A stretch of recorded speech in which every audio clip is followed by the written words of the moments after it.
C'est l'histoire d'une expérience menée dans le monde réel, à l'échelle de la planète. Et à ce titre, chacun de nous y participe. Une expérience qui pourrait avoir des conséquences désastreuses sur notre santé. Cette petite fille n'a que quelques mois. Déjà, dans le ventre de sa mère, elle a été exposée, comme tous les bébés, à des substances chimiques contenues dans des matières plastiques.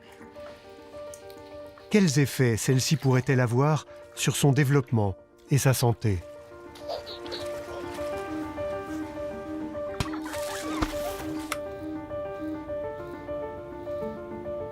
Le plastique est partout aujourd'hui, et il est constitué de diverses composantes chimiques. On sait que certaines sont nocives, d'autres inoffensives. Mais sur une bonne partie d'entre elles, on ne sait rien. Quand on a découvert le premier œstrogène dans du plastique, on a compris que ça allait poser un problème de santé publique. L'effet des perturbateurs endocriniens est préoccupant, surtout pour les générations futures.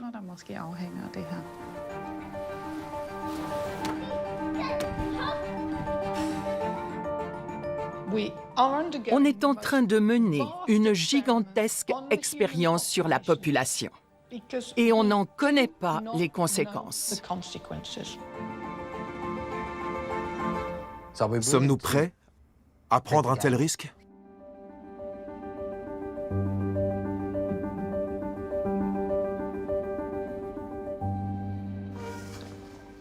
Le plastique fait partie de notre vie quotidienne et on remarque que certaines maladies sont en train de proliférer. De plus en plus de femmes souffrent d'un cancer du sein.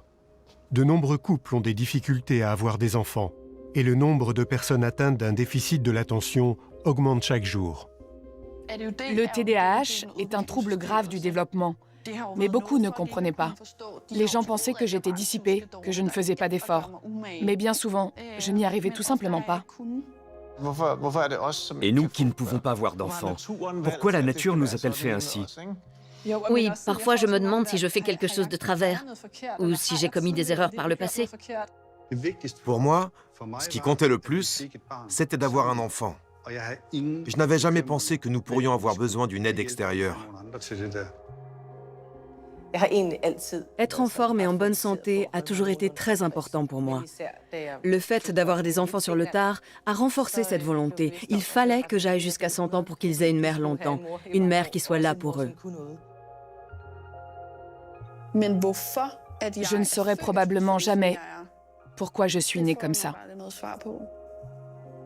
Ces personnes n'ont peut-être simplement pas eu de chance. Mais une autre explication est possible.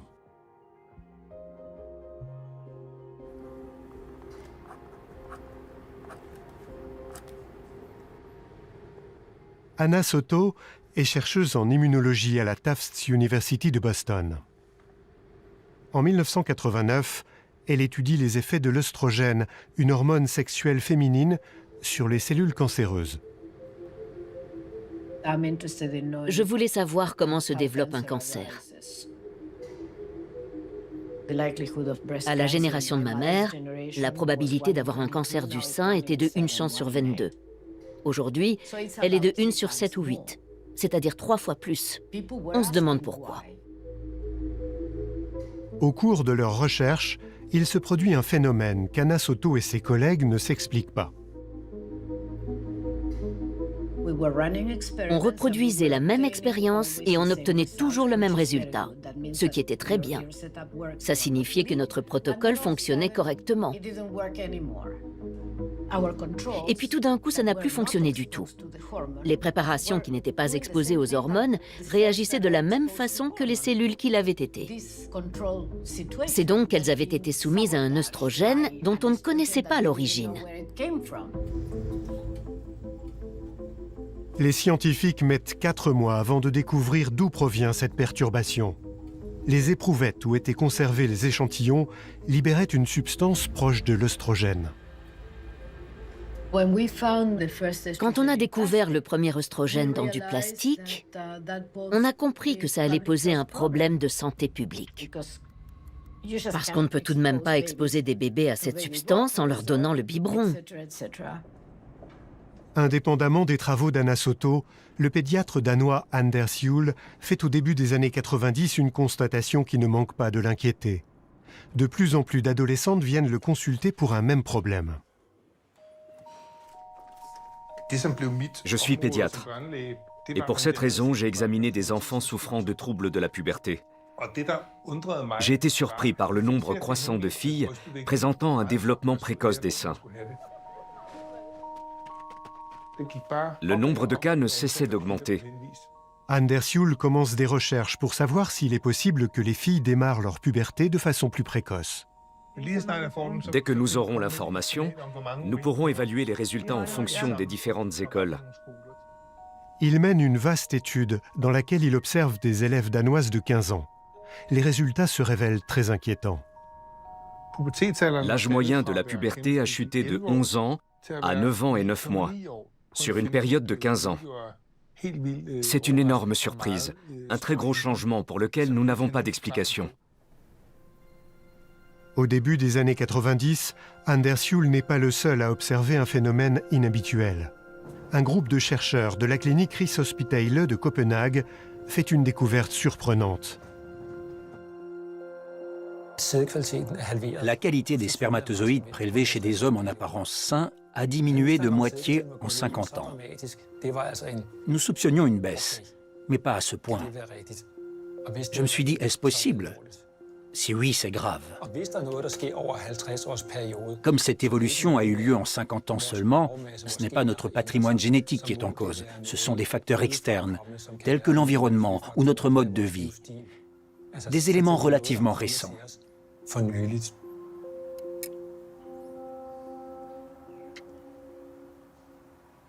Niels Jørgensen et ses collègues veulent déterminer plus précisément à quel point la qualité des spermatozoïdes a diminué. Ils mènent alors 2 études de grande ampleur. Une première étude a fait apparaître que le nombre de spermatozoïdes était considérablement inférieur à ce que nous attendions. Nous avons renouvelé cette étude, même résultat. Nous en avons conclu que la situation était préoccupante, que nous avons un problème. Certes, chez certains, la qualité des spermatozoïdes est satisfaisante, mais lorsque l'ensemble du groupe présente un niveau bas, cela signifie que certains sont très affectés et auront un problème de fertilité.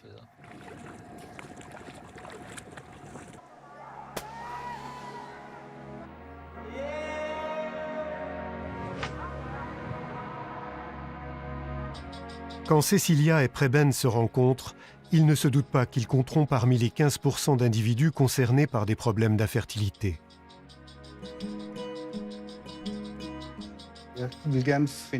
J'étais à la recherche d'une partenaire, de préférence quelqu'un qui partage mes valeurs. Et j'ai été en contact avec une jeune femme qui ne supportait pas l'intolérance, ce que j'ai trouvé intéressant. Je voulais en savoir plus. J'étais à un stade de ma vie où j'avais envie de trouver le père de mes futurs enfants. Et je me suis dit que Preben pourrait bien être cet homme-là.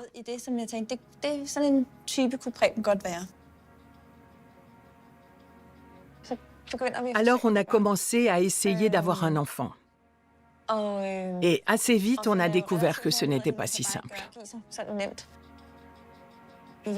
Nous avons eu recours à des dons de sperme et d'ovules. Nous avons tenté un don d'ovules en Espagne. Rien n'a marché, ça ne prenait pas. On m'a également prescrit un traitement immunosuppresseur.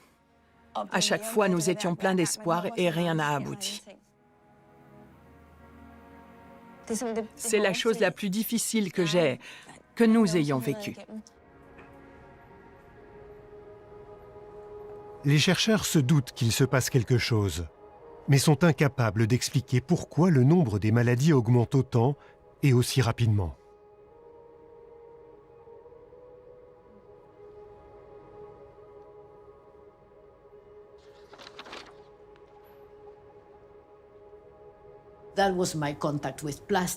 Cette expérience avec le plastique m'a orientée vers la toxicologie. Ce n'était pas mon domaine, mais je m'y suis intéressée à partir de cette découverte que j'avais faite par hasard en laboratoire. En 1991, Anna Soto présente sa découverte lors d'une conférence organisée à Wingspread aux États-Unis. Elle rassemble des représentants de nombreuses disciplines scientifiques. Tous ont, au cours de leurs travaux, observé des phénomènes inexplicables. Certains ont recensé des cas d'alligators mâles ayant des ovules dans les testicules, de grenouilles qui deviennent hermaphrodites, de phoques qui ne se reproduisent pas normalement. Lors de cette rencontre, les scientifiques émettent pour la première fois l'hypothèse que certaines substances issues des matières plastiques pourraient modifier notre système hormonal. Ils développent alors la notion de perturbateur endocrinien.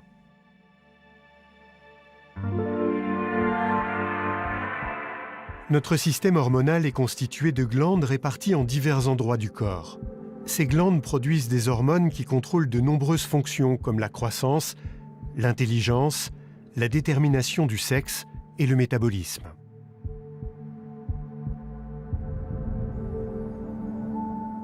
Ces perturbateurs endocriniens ressemblent tellement à nos hormones naturelles qu'elles peuvent entraîner des effets analogues et, de ce fait, perturber notre système hormonal.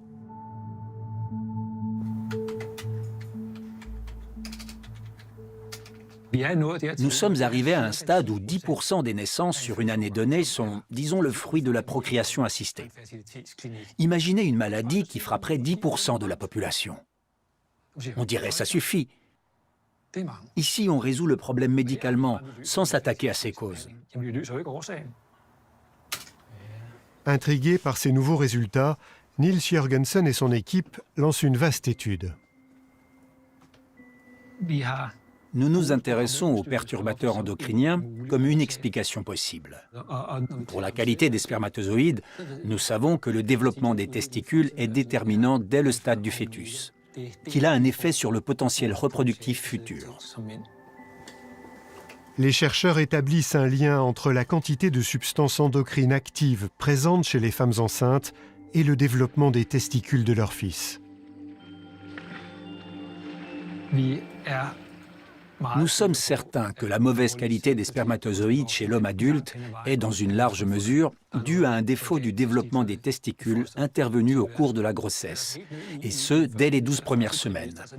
Durant cette période, le fœtus est particulièrement sensible et rien ne doit perturber son évolution. Mais quelles sont ces substances contenues dans le plastique qui peuvent nous nuire dès le ventre maternel ? Le plastique est un dérivé du pétrole. Pour lui donner certaines propriétés, on le combine avec d'autres composantes chimiques, comme le phtalate pour l'assouplir ou le bisphénol pour le rigidifier. Ces substances chimiques peuvent s'introduire dans notre corps par toutes sortes de moyens. Quand on touche du plastique, par exemple, si on mange un aliment tiré d'un emballage plastique ou qu'on boit dans une bouteille en plastique. Donc tout cela, la plupart des soi-disant vieux phtalates sont présents chez 100% de nos participants. Seules les nouvelles substances de substitution n'y sont pas. Mais les analyses d'urine de cette jeune fille montrent une forte présence de métabolites de phtalates. Anders Juul cherchait à expliquer pourquoi les jeunes filles entamaient leur puberté de plus en plus tôt. Une piste se dessine. Nous avons commencé à compter le nombre de perturbateurs endocriniens décelables chez les 1000 jeunes filles faisant partie de l'étude. Les 250 qui avaient le plus de phtalates dans les urines, donc le quart d'entre elles, étaient aussi celles dont les seins s'étaient formés le plus tôt.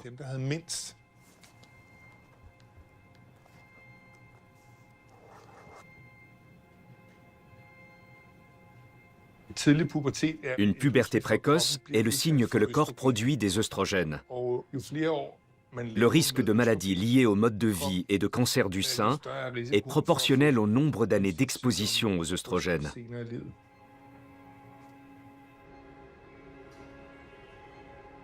Dans son laboratoire, Anna Soto cherche à déterminer si les perturbateurs endocriniens sont susceptibles d'augmenter les risques de cancer du sein.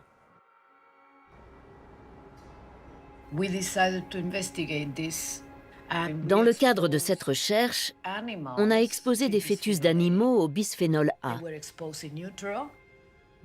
Et on a observé que, devenues adultes, les femelles avaient beaucoup plus de probabilité d'avoir un cancer du sein. Il se trouve que les glandes mammaires se forment dès le stade fœtal. Or, leur développement est désynchronisé, si bien que certains éléments, au lieu d'apparaître en même temps, se forment plus tôt ou plus tard. Tout se fait un peu en décalé. Et c'est ce qui favorise par la suite le cancer. Celle-ci est assez raide, non? Vas-y, essaie.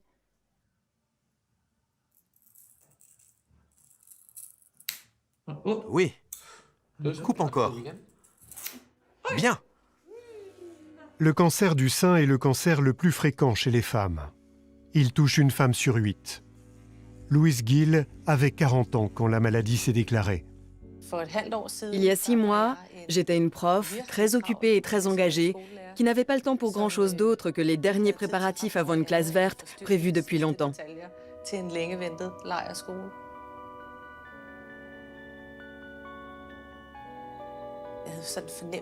J'avais parfois l'impression que l'un de mes seins était dur ou tendu. Je n'ai rien fait parce que je ne sentais pas de nodules ni d'autres signes alarmants. Mais j'avais quand même le sentiment que ce serait mieux de me faire examiner.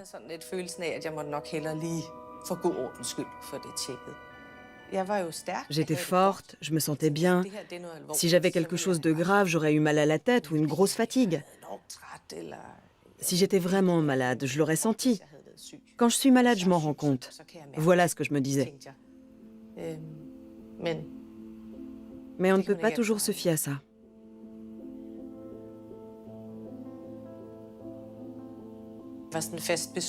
Dès le départ, on a décidé d'en parler. On s'est assis autour de la table et j'ai dit que j'avais attrapé une maladie qui s'appelle le cancer du sein. Une vraie vacherie. Mais que, heureusement, le médecin nous a annoncé qu'il existe un remède miracle qui s'appelle la chimio. Et après ce traitement, je serai totalement guérie. Et ça, c'est vraiment chouette. Mais c'est un médicament archi fort qui fait perdre ses cheveux. J'ai donc dit aux enfants qu'on pourrait jouer au salon de coiffure. Vous en pensez quoi? D'accord?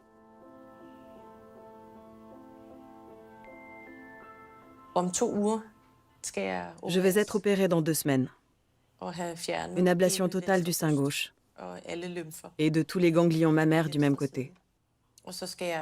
Ensuite, je commencerai les rayons et puis j'aurai un léger traitement anti-hormonal. Et après, j'aurai de la rééducation.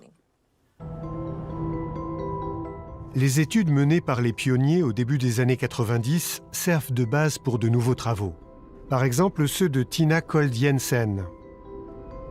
Elle cherche à déterminer les effets des perturbateurs endocriniens sur la croissance des enfants.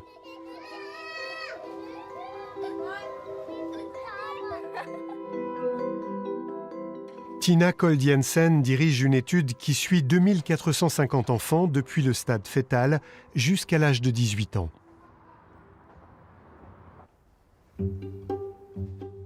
Les enfants sont actuellement âgés de 9 ans. Ils sont régulièrement mesurés, pesés et testés. Le projet a démarré en 2010 et se compose d'études liées aux thèmes de l'allaitement et de l'alimentation, mais aussi du développement physique et cognitif des enfants. Tu as des frères et sœurs? Non. Non? Tu es enfant unique? Oui. Tu as des animaux? Un petit hamster. Super. Comment s'appelle-t-il? Bouclette. Tina Kold Jensen vient expliquer la procédure aux enfants. On t'a fait des prélèvements sanguins. Et maintenant, ils vont être envoyés à un gros laboratoire aux Pays-Bas. Tu prends ça et tu couds ça comme ça. Bien. Pose tes mains sur la plaque. 1, 2, 3, c'est parti. Ce qui est important avec les perturbateurs endocriniens, c'est leur effet à long terme. Il n'est pas sûr qu'on observe quoi que ce soit sur les enfants. Peut-être ne verra-t-on rien avant qu'ils soient eux-mêmes adultes, ou à l'adolescence, ou lors de leurs études. L'examen de ces substances nécessite un très long suivi. Bien. Aucune faute. Si, ici j'ai raté. Oui, mais tu as corrigé. Ce n'est donc pas une vraie faute, n'est-ce pas? Très bien. Bravo. Les chiffres d'aujourd'hui ne traduisent pas seulement la façon de jeter une balle ou de faire du vélo. Ils servent à déterminer quels facteurs influent sur le développement de ce garçon par rapport aux autres, s'il est plus haut ou plus bas que la moyenne, ce qui peut s'expliquer par l'exposition à ces substances actuellement ou avant sa naissance.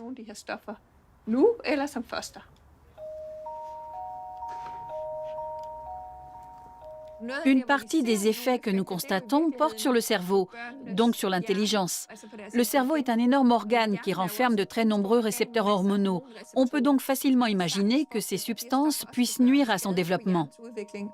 L'étude a montré que les hormones présentes dans notre environnement peuvent influencer le développement du langage chez des enfants de 2 ans.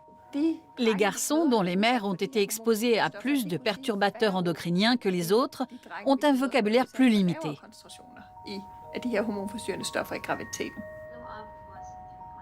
Le pire des scénarios serait que, d'une manière générale, le niveau d'intelligence des enfants baisse. Ce serait terrifiant. Il suffit qu'une population régresse de 2 points de QI pour que l'on ait plus de gens intellectuellement très limités et moins d'individus très intelligents. Or, ils sont nécessaires dans la société pour développer des idées nouvelles qui la font avancer.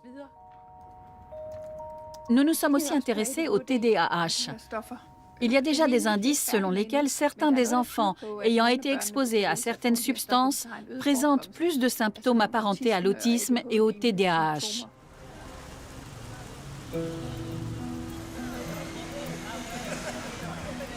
Barbara Desmenet est l'une des grandes spécialistes des effets des substances chimiques sur le développement du cerveau. De quelles substances chimiques s'agit-il?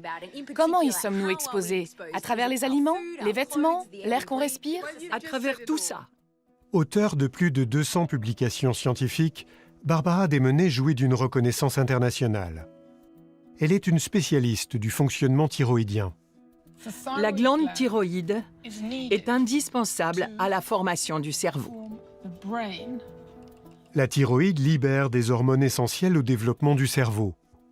Une perturbation dans la production naturelle des hormones peut avoir des conséquences graves. Le problème, c'est qu'en début de grossesse, la thyroïde du fœtus ne produit pas encore d'hormones. À ce stade, c'est la mère qui s'en charge.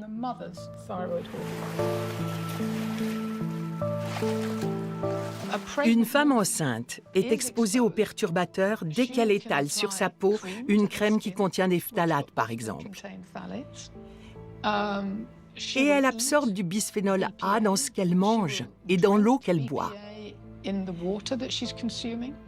mais aussi par l'intermédiaire des vêtements qu'elle porte. C'est un cercle vicieux. Si la mère est touchée, l'enfant l'est aussi. Et on le sait. Barbara Desmenet cherche maintenant à découvrir si les perturbateurs endocriniens affectent aussi le fonctionnement thyroïdien des enfants et s'ils peuvent provoquer des troubles du développement. On observe une forte augmentation de l'autisme, mais aussi des troubles liés à l'hyperactivité. Et beaucoup de chercheurs pensent qu'un dérèglement de la thyroïde est à l'origine de ces maladies qui touchent le développement neurologique.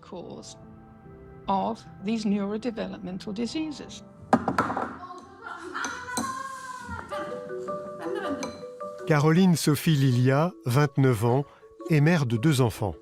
Elle compte parmi les nombreuses personnes affectées par un déficit de l'attention. On m'a diagnostiqué un TDAH. Les clés. Il y a un cadeau à gagner. Où sont les clés de maman?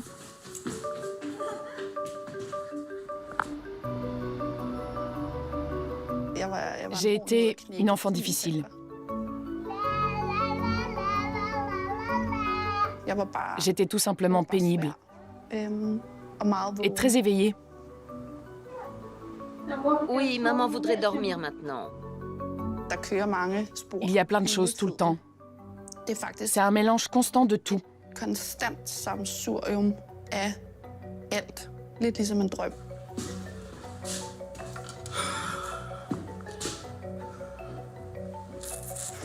Hvor skal man lede efter sine nøgler, når man ikke aner, hvor de er?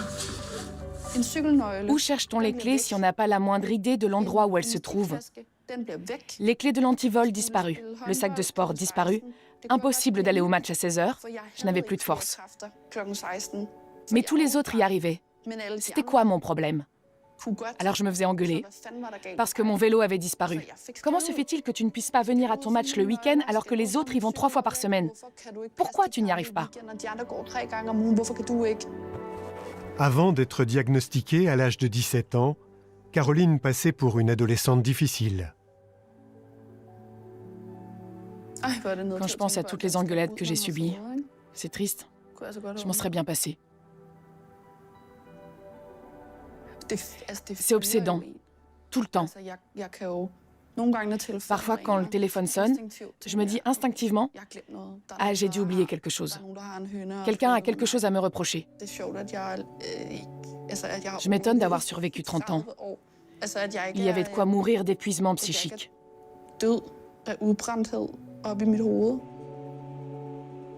À Paris, Barbara Desmenez et son équipe étudient l'incidence de certaines substances sur le cerveau.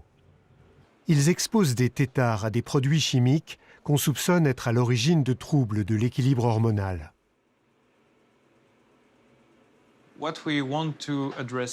Ce qu'on étudie ici, c'est l'effet des phtalates et des phénols pour savoir s'ils interfèrent avec le rôle normal des hormones thyroïdiennes. Les têtards ont peu de points communs avec les humains, mais leur fonctionnement thyroïdien et hormonal est assez semblable. Le tétard a une queue comme les poissons, mais il se métamorphose en une grenouille qui a 4 membres et pas de queue. Et ce processus est géré par des hormones thyroïdiennes. Si on introduit une forte dose d'acide perchlorique dans l'eau des têtards, ils ne se transformeront pas en grenouilles. Ils grossiront jusqu'à devenir d'énormes têtards. Mais ils ne pourront pas se métamorphoser. Les substances chimiques sont nombreuses à interférer avec les hormones thyroïdiennes. On les a testées sur des têtards, mais aussi sur des cerveaux de souris et sur des poissons zèbres. Et à chaque fois, on a trouvé les mêmes résultats. Les perturbateurs endocriniens modifient le développement du cerveau. Les résultats sont parlants. Les phtalates perturbent les hormones thyroïdiennes. Nous le savons avec certitude parce que nous avons croisé des expériences épidémiologiques avec des essais sur des animaux. On sait donc pertinemment que certaines substances perturbent le développement du cerveau. Point final.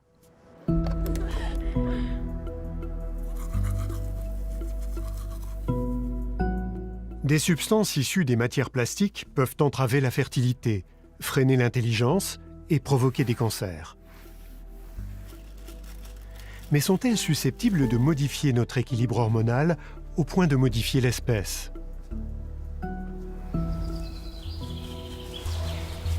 Terje Svingen étudie cette question. En tant que post-doctorant, j'ai passé plusieurs années en Australie pour explorer le développement sexuel, étudier comment on devient garçon ou fille. On a travaillé sur le plan génétique. Mais avec les perturbateurs endocriniens, on aborde une nouvelle dimension. En intervenant sur son environnement, l'homme affecte son développement. Au-delà du sexe, du genre et de la capacité à se reproduire, on touche là à l'humain en tant qu'espèce. À l'Université technique du Danemark, un groupe de recherche international étudie les effets des perturbateurs endocriniens. Comment aller plus loin avec ces protocoles d'expérimentation? Terje Svingen dirige les travaux de l'équipe. Il étudie comment les perturbateurs endocriniens influent sur la production de la testostérone, l'hormone sexuelle masculine. La testostérone active la fonction sexuelle et définit les traits de la masculinité, la sexualité, la libido et toutes ces choses. Pendant le développement du fœtus, la testostérone est ce qui fait qu'il devient un garçon. Au commencement, les garçons et les filles sont exactement pareils. On ne voit pas de différence.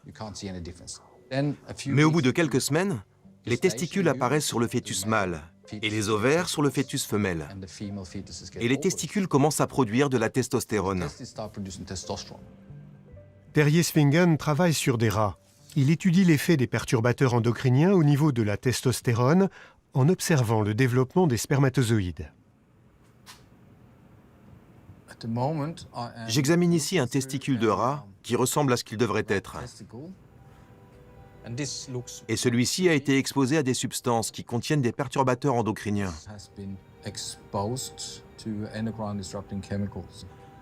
Or, si on constate des effets aussi importants chez le rat, on peut en conclure que ce sera bien plus grave encore chez les humains, parce que la situation initiale est bien pire. Si on retire toute la testostérone, l'enfant mâle qui aurait dû naître ne sera pas vraiment un garçon. Il ressemblera plus à une fille.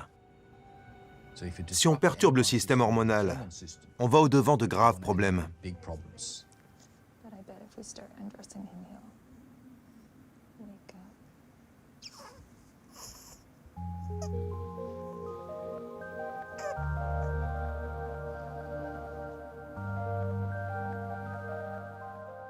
Émile et Catherine sont en traitement depuis des années pour infertilité. Je n'ai jamais douté de mon projet d'avoir des enfants. La question était plutôt de savoir si j'en voulais 2, 3 ou 4. Je me dis souvent que j'aimerais que tu sois le père de mes enfants. Tu serais le meilleur. Vraiment. Comme c'est gentil. Au départ, quand le couple va consulter, seule la situation d'Émile est prise en compte. La qualité de ses spermatozoïdes était très faible, ce qui était très problématique. C'est donc ce qui a été traité en premier. On ne s'intéressait pas beaucoup à moi à cette étape.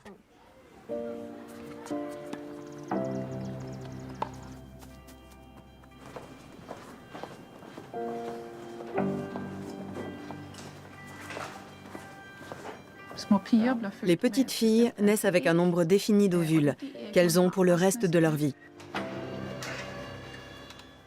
Hanna Johansson est membre de l'équipe de l'Université technique du Danemark. Elle travaille dans un domaine longtemps négligé. Nous avons étudié les effets des perturbateurs endocriniens,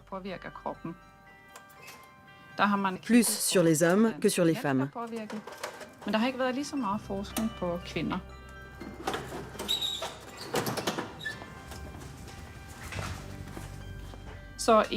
Dans le cadre de ce projet, j'ai examiné les éventuelles répercussions sur le système reproducteur féminin d'une combinaison de produits chimiques auxquels nous sommes exposés au quotidien.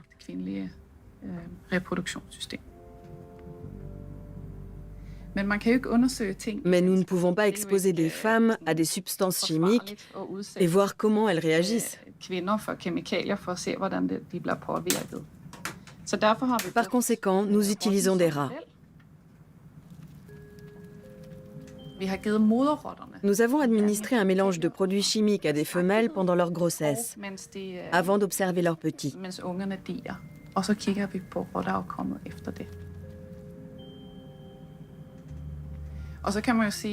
D'une certaine façon, les rats et les humains sont pareils, mais ils sont aussi différents à bien des égards. On peut intégrer ces différences et ces similitudes dans l'analyse des résultats et dans les conclusions que nous en tirons.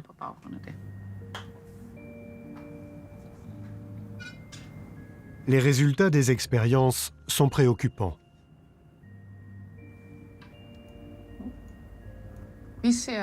Voici 2 ovaires de rate. La femelle de l'image de gauche n'a pas reçu de produits chimiques, mais celle de droite s'est vue administrer un perturbateur endocrinien. Nous avons aussi compté le nombre d'ovules qui se trouvent dans les ovaires. Il s'avère que celles qui ont reçu les substances chimiques ont moins d'ovules que les autres, ce qui est source d'inquiétude compte tenu du fait qu'il s'agit de la réserve dont les rates disposent pour toute leur vie.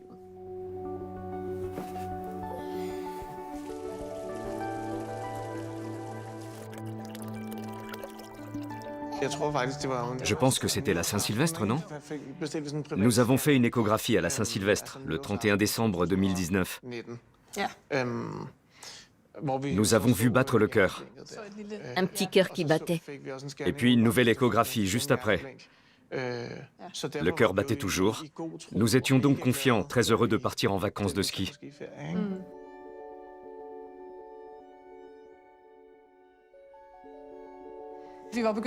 Nous réalisions que ce que nous avions attendu si longtemps était vraiment en place. Nous avions commencé à noter les prénoms qui nous plaisaient et à nous raconter à quel point c'était merveilleux. Le mois d'août est le moment idéal pour avoir un enfant. C'est la fin de l'été, on peut encore faire de longues promenades avec le landau, etc. Nous avions le regard tourné vers l'avenir. Ça allait marcher.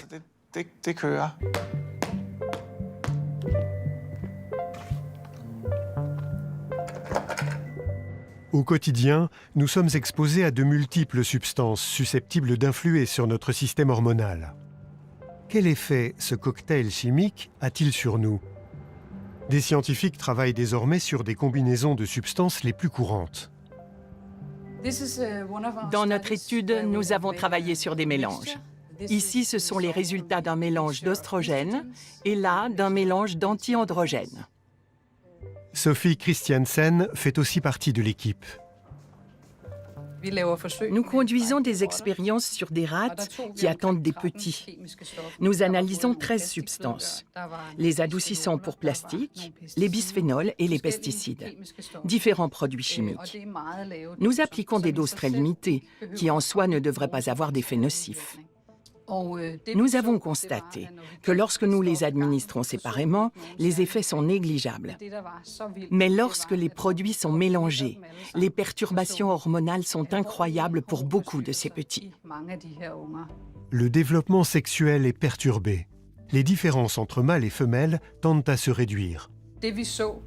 Nous avons constaté une plus grande différence de ce qu'on appelle la distance anogénitale, c'est-à-dire la distance entre l'anus et les organes génitaux en cours de développement. Ceux qui ont eu des chatons, par exemple, savent qu'on peut ainsi déterminer leur sexe.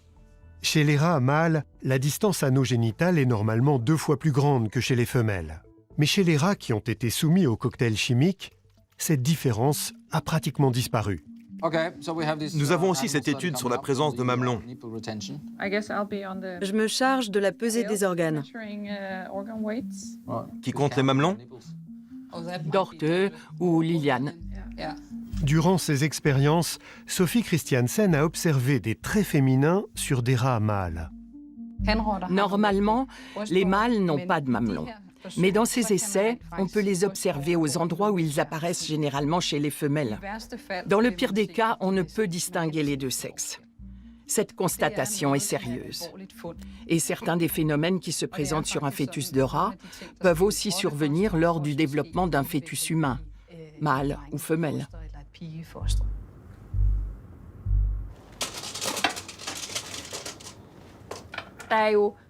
Il existe 50 phtalates, et puis les substances perfluorées, mais aussi les pesticides. Et nous avons le bisphénol A et tous les autres dont nous ne savons rien. Nous allons simplement mesurer tout cela ensemble et déterminer le degré d'exposition aux substances connues ou non, de manière à étudier l'exposition globale. En réalité, nous ne sommes pas exposés à une seule substance, mais à des milliers. La masse de données collectées auprès des enfants fournit à Tina Kold-Jensen une occasion unique d'étudier si un cocktail de substances chimiques peut avoir des effets délétères aussi chez les humains. Avec un grand nombre de chercheurs européens, nous allons examiner tous les produits chimiques simultanément. Nous analyserons l'effet global. Certains des essais effectués sur les enfants leur seront donc envoyés.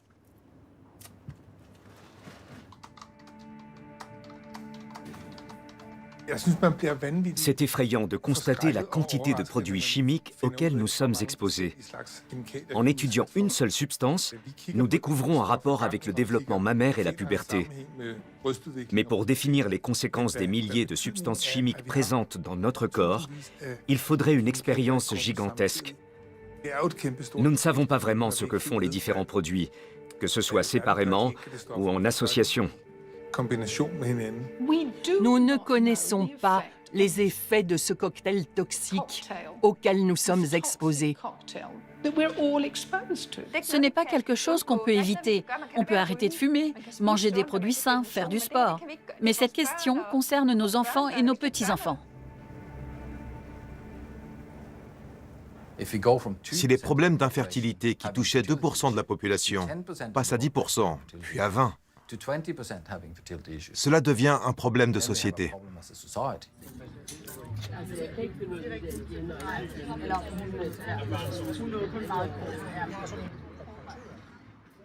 Après de multiples et vaines tentatives pour avoir un enfant, Cecilia et Preben ont dû se résigner.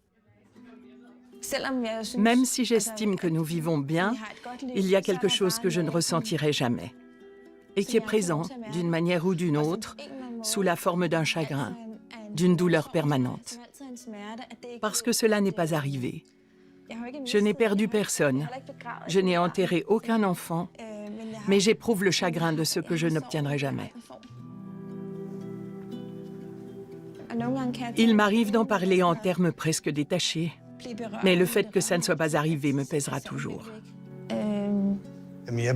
Moi aussi, j'en avais marre. J'avais le sentiment de ne pas être à la hauteur. Et je ne voyais pas ce que j'aurais pu faire d'autre.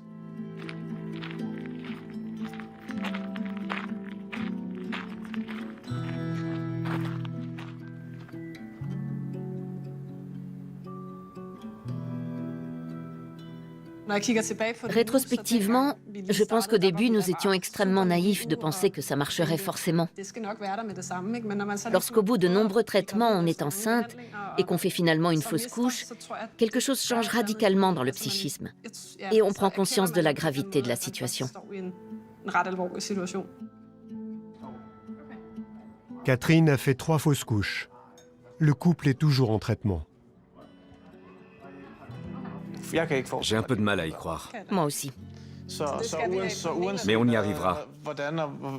Peu importe quand et comment. Mais nous aurons un enfant un jour. J'espère que ça marchera. Il paraît qu'on peut aussi aller en Russie.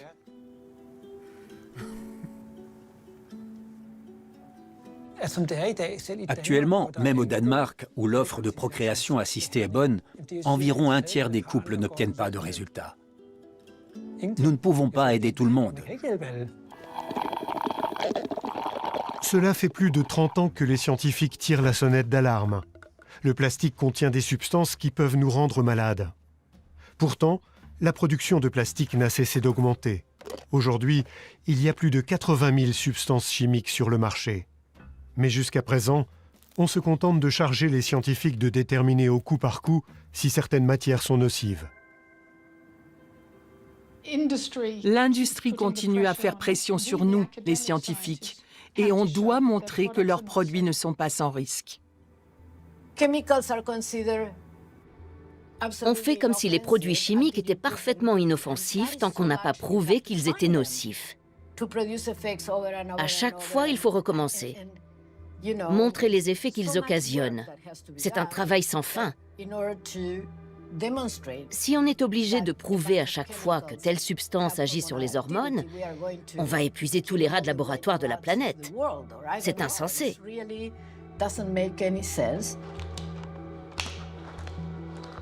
Nous voudrions prouver une fois pour toutes que les perturbateurs endocriniens ont des effets néfastes.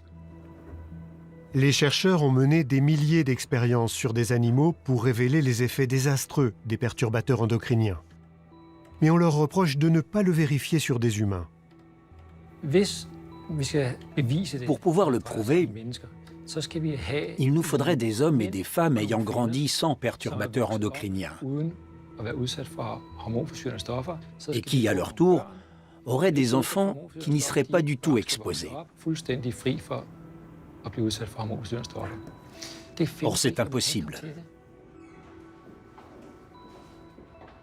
Tout le monde s'accorderait pour dire que tester des substances chimiques sur des humains serait totalement contraire à l'éthique.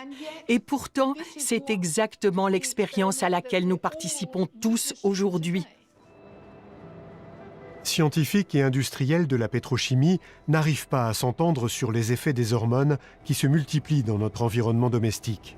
Et quand un chercheur signale les dangers d'une substance chimique, il doit s'attendre à ce que ses conclusions soient contestées. Lorsque je publie un article, j'entends souvent des réflexions selon lesquelles mes données pourraient être interprétées différemment. Et quand je creuse un peu, je découvre la plupart du temps que ces commentateurs sont financés par l'industrie chimique. Une partie importante de mes recherches est une petite pièce d'un grand puzzle. J'ai parfois l'impression que c'est ce côté modeste de mes travaux qui est relevé. On les ridiculise, on les traite comme s'ils étaient insignifiants. Nos résultats doivent résister à la contradiction. Si ce n'est pas le cas, ils ne valent rien. La critique est une bonne chose, mais certains vont trop loin et invoquent les arguments les plus invraisemblables.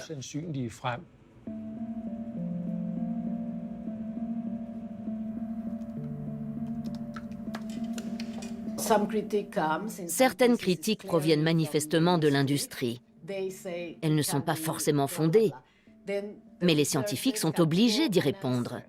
Et les choses n'avancent pas. En tant que chercheur, on passe 10 à 20 ans à prouver qu'une substance est vraiment plus dangereuse qu'utile.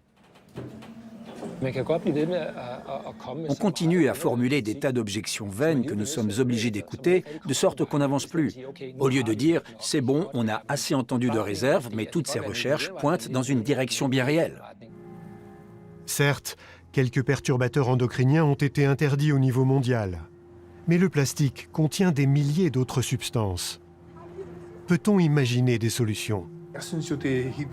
Je trouve terriblement angoissant que toute une population d'enfants, que ce soit à la maison, à la crèche ou à l'école, soit exposée à des substances nocives que nous, la société des adultes, avons décidé d'introduire dans notre quotidien.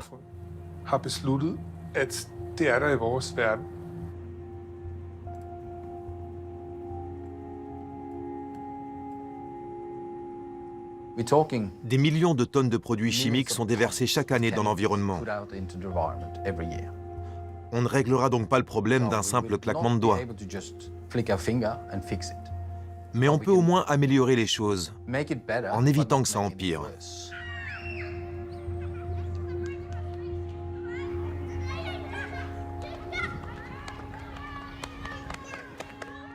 Il y a un enjeu. Il en va de notre espèce et de la planète. Ce n'est pas rien. La corrélation n'entraîne pas forcément la causalité. Mais on devrait faire la part des choses et admettre qu'il faudrait appliquer le principe de précaution. Mon but n'est pas de créer une société sans chimie. Mais nous avons l'obligation de faire en sorte que les pires substances auxquelles nous sommes le plus exposés ou qui sont les plus nocives soient tout simplement éliminées.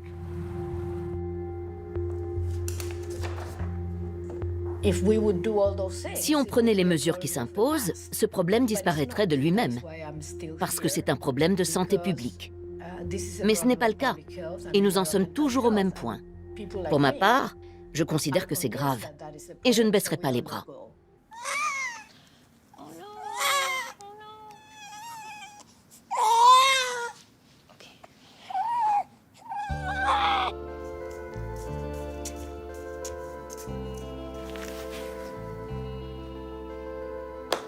Les perturbateurs endocriniens sont-ils responsables des problèmes qui touchent Catherine et Émile, Cécilia et Preben, Louise et Caroline?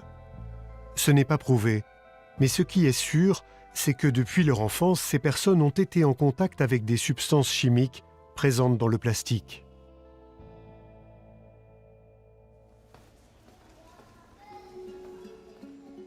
Le travail des chercheurs est loin d'être terminé.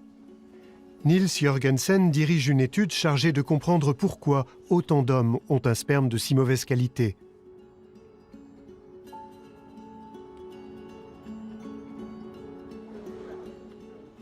Barbara Desmenais rédige un nouveau livre qui traite des liens entre les perturbateurs endocriniens, le changement climatique et le déclin de la biodiversité.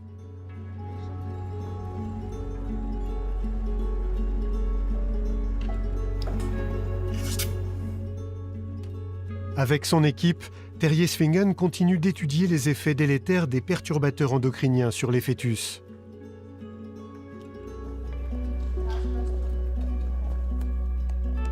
Anders Juul initie une grande étude sur des enfants et des jeunes afin de déterminer si les filles entament leur puberté de plus en plus tôt.